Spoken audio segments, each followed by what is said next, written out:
Hi guys! Ito ang ilang pictures ni Dina Wong, Ivy at ang kanyang mga kaibigan at kapamilya noong birthday ni Baby Oli noong March 8, 2025.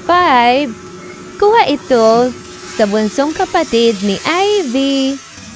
Post niya ito sa kanyang Facebook account nung nag-birthday si Baby Oli.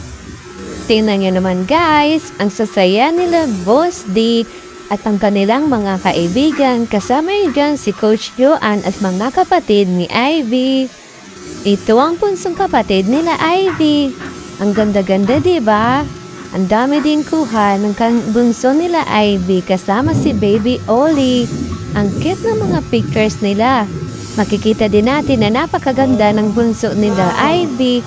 Matangkad din ito at napakaganda Ito naman ang loot bag ni Baby Oli. Social talaga ang Baby Oli Ito ang mga food na kinain nila. Ang sasarap ng mga pagkain.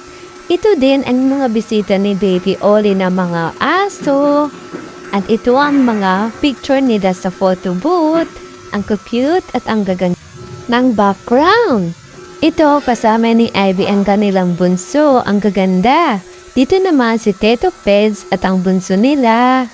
Dito naman kasama ng bunso si Coach Joanne. Ang cute ng mga kuha din nila. At syempre, ang mag-adi din. Ang gaganda at ang cute ng kanilang mga kuha sa photo booth na ito. Kasama nila ang kanilang mga babies. Grabe makahag ang Boss D at Ivy O diba ang cute ng mga kuha. Ganon din si Boss D at Baby Oli. Ang cute nga din ang family picture ni Boss D at Ivy kasama si Baby Oli. Happy talaga sila. Hi no, Baby Oli, ang swerte-swerte mo talaga kay Dada at Mimi mo. Love na love ka nila. Ito naman for the black and white naman ang kanilang pictures madinin nila dito ang kanilang mga friends. Makikita natin dito, iba't ibang friends nila ang nakipicture din sa kanila.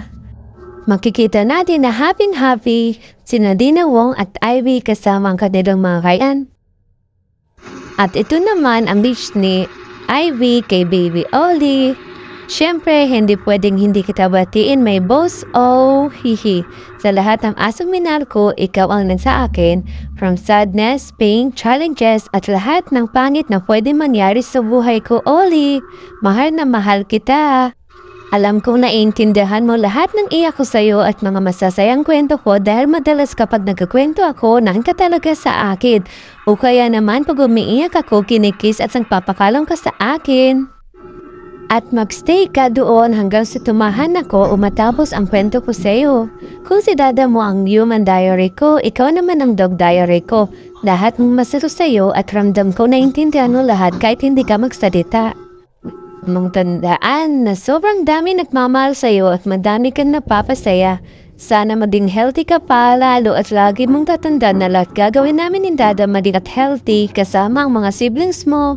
I hope maging happy ka na yung birthday mo, my baby. Happiest birthday, my Oli! Ang sweet talaga ni Ivy kay Baby Oli.